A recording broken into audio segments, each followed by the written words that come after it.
தமிழக வெற்றிக் கழகம் சார்பில் சுபாஷ் சந்திரபோஸ் திருவுருவப் படத்திற்கு மாலை அணிவித்து மரியாதை செலுத்தப்பட்டது. சுதந்திர போராட்ட வீரர் சுபாஷ் சந்திரபோஸ் பிறந்த நாளை முன்னிட்டு நெல்லை பாளையங்கோட்டையில் சுபாஷ் சந்திரபோஸ் திருவுருவப் படத்திற்கு மாவட்ட செயலாளர் சஜி தலைமையில் தமிழக வெற்றிக் கழகத்தினர் மரியாதை செலுத்தினர்.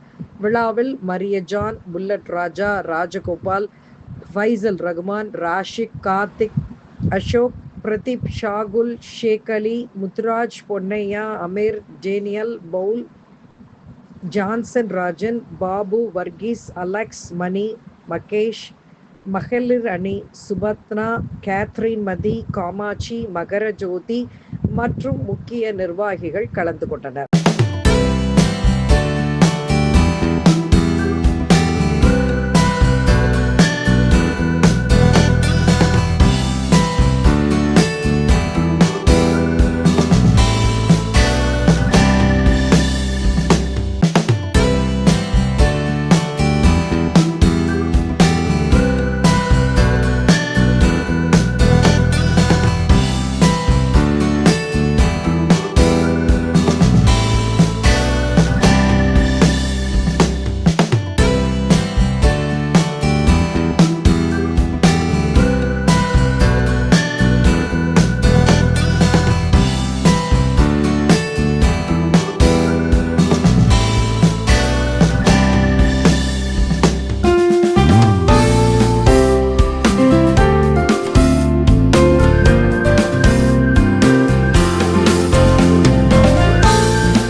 சுபாஷ் சந்திரபோஸிற்கு புகழ் வணக்கம்.